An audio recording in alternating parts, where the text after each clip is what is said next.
Capitão, muito obrigado por aceitar o nosso convite. Seja muito bem-vindo ao TVT Notícias. Como é que vai? Tudo bem? É um prazer recebê-lo.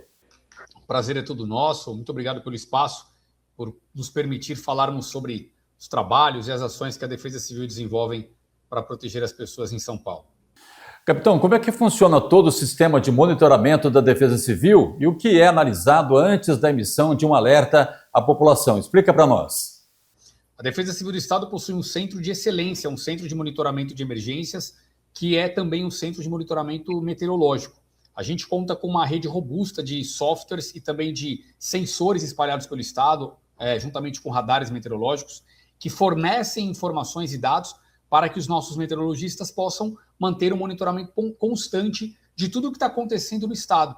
Somado a isso, temos os modelos meteorológicos, cálculos matemáticos, feitos por supercomputadores que permitem que a gente consiga ver com antecedência tudo que vai acontecer aqui na nossa região, seja chegadas de frente fria, tempos mais secos prolongados, questões de vendavais, e aí a partir disso a gente analisa isso e quando os meteorologistas percebem qualquer condição mais extrema chegando em um determinado período, a gente então alerta a população. A depender do nível de gravidade, de criticidade que aquele fenômeno vai provocar em São Paulo, a gente estabelece o gabinete de crise, que é uma estrutura permanente do governo de São Paulo para dar resposta às consequências daquele dano, daquele evento que aquele evento vai causar. Então, essa semana, os vendavais que atingiram o estado de São Paulo, o gabinete de crise vai atuar numa modalidade de proteção aos ventos, concessionárias de energia elétrica, serviço de água, rodovias, polícia rodoviária, bombeiro.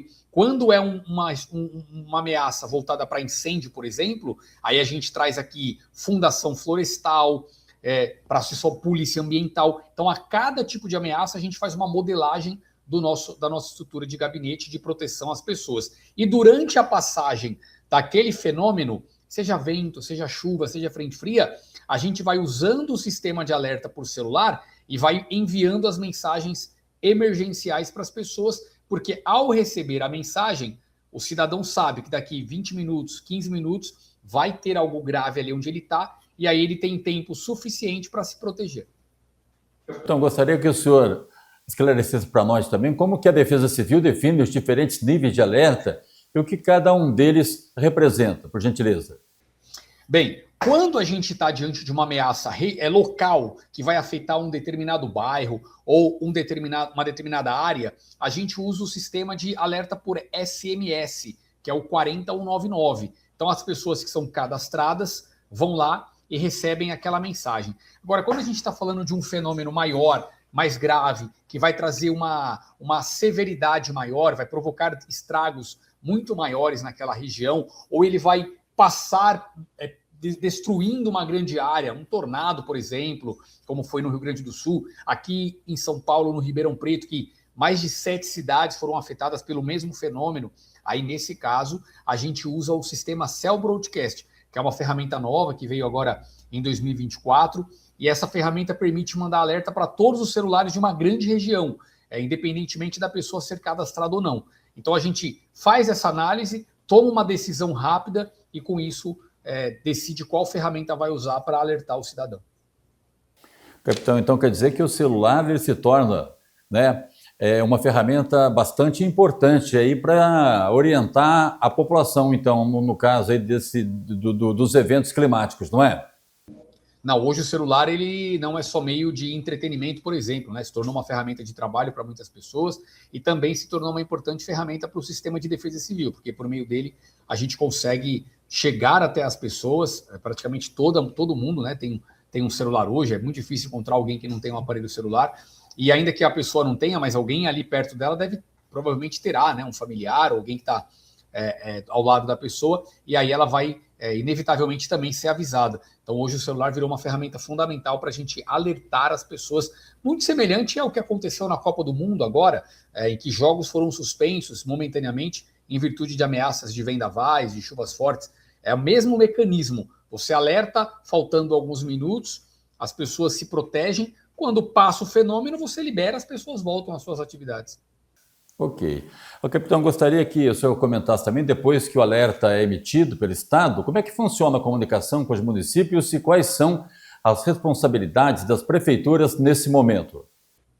Olha, a gente tem um contato permanente com as prefeituras, tanto que antes de acontecer o problema, a gente se reúne.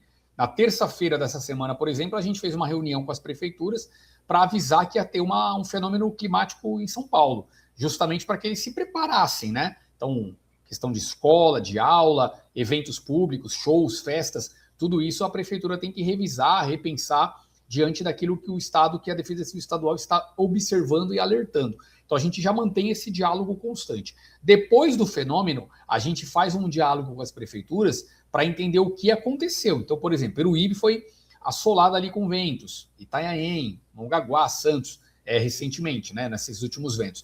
Então a gente vai entender o que foi danificado. Foram residências, prédios públicos, escolas, e vamos num diálogo conjunto verificar quais são as responsabilizações de cada um, e o governo do estado vai sempre buscar apoiar a prefeitura naquilo que for possível.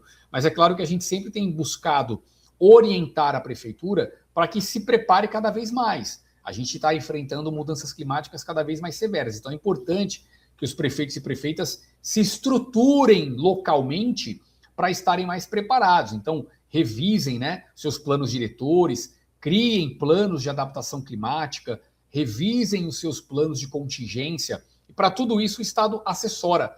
A gente presta consultorias para ajudar as prefeituras, principalmente as menores, né? Mas de como eles precisam se preparar. Mas é importante um novo modelo mental, né? Uma nova forma de atuar, porque de fato o clima mudou. Já não dá mais para saber ao certo quando o inverno começa, termina, quando é outono, quando é primavera, porque são novos tempos climáticos, não só em São Paulo, mas no Brasil e no mundo. Com certeza, o clima mudou muito. Capitão, agora, e para a população, quais são as orientações mais importantes durante esses episódios, não é? E o que fazer e, principalmente, o que evitar? O que o senhor diz para nós? Olha, a primeira coisa, nós temos que ter uma mudança de comportamento cada vez maior. A gente viu eventos agora de eventos extremos, imagens que vimos de câmeras de monitoramento e também imagens de rede social, muita gente na praia, mesmo depois de ter recebido o alerta. Gente andando de escuna, jet ski, tomando água de coco embaixo de guarda-sol, sendo que a Defesa Civil tinha alertado que em poucos minutos o tempo ia mudar. E mudou. Os ventos foram de 111 km por hora no litoral. Uma pessoa perdeu a vida em Santos, a outra perdeu a vida em São Sebastião, a outra perdeu a vida em Cesário Lange. A gente está falando de coisa que mata as pessoas, machuca as pessoas. Uma família foi praticamente... por pouco ali eles não sofrem mal maior, uma placa de publicidade que caiu em cima da cabeça deles na cidade de Santos. Uma imagem impressionante. Então temos que mudar o comportamento das pessoas em São Paulo. Não temos mais que achar, não acontece nada aqui, é só coisa de outros países. Não, temos problemas sim e temos que nos proteger. Então durante, por exemplo, vendavais, é importante não ficar em áreas abertas, no meio da rua, por exemplo. Percebeu que o tempo mudou? Vai para debaixo de uma laje, vai para dentro de uma casa, de um prédio, ou evite sair de casa naquelas próximas horas. E sempre procure um local abrigado para ficar. Tá certo. Capitão, eu gostaria que o senhor comentasse também para a gente. A nossa região ela possui municípios com áreas rurais, rios, morros e até pontos historicamente afetados por alagamentos, não é? Esse cenário exige um planejamento diferenciado da Defesa Civil ou não?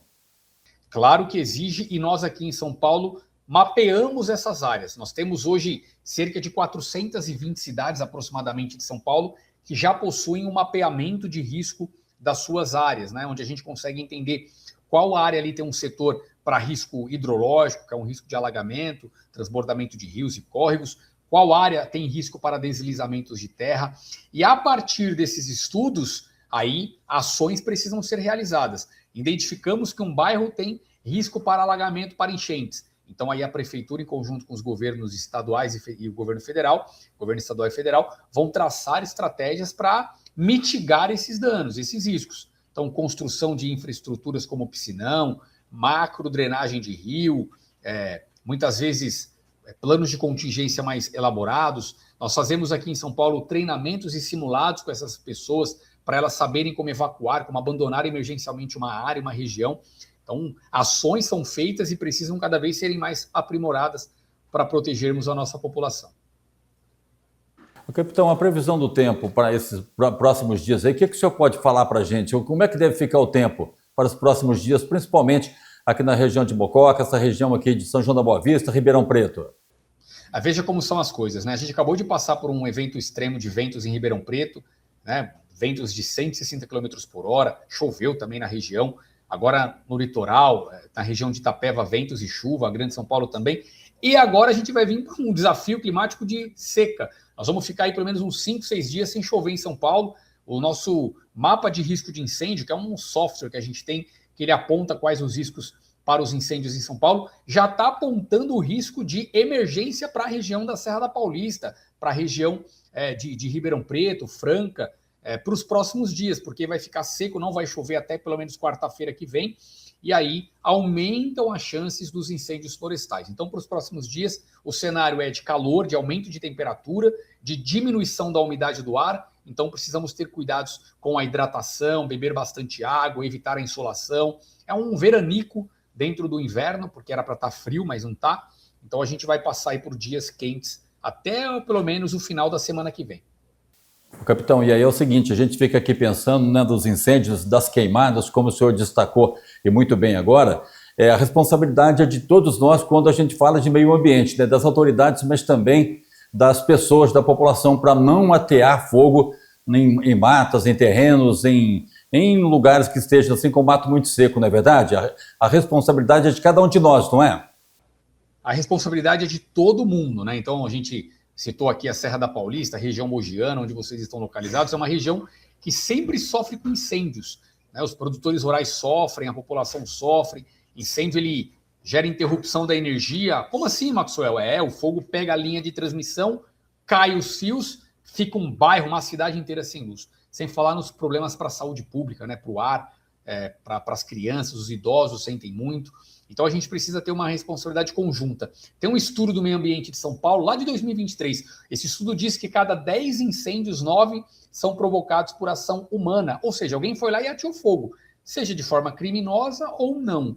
Então a gente precisa ter consciência. Não é momento de tacar fogo em lixo, tacar fogo em terreno para limpar o pasto. Não é momento de jogar bituca de cigarro na margem da rodovia, jogar garrafa de vidro para fora do carro, porque isso fica na beira da rodovia e o sol ele acaba gerando um incêndio ali.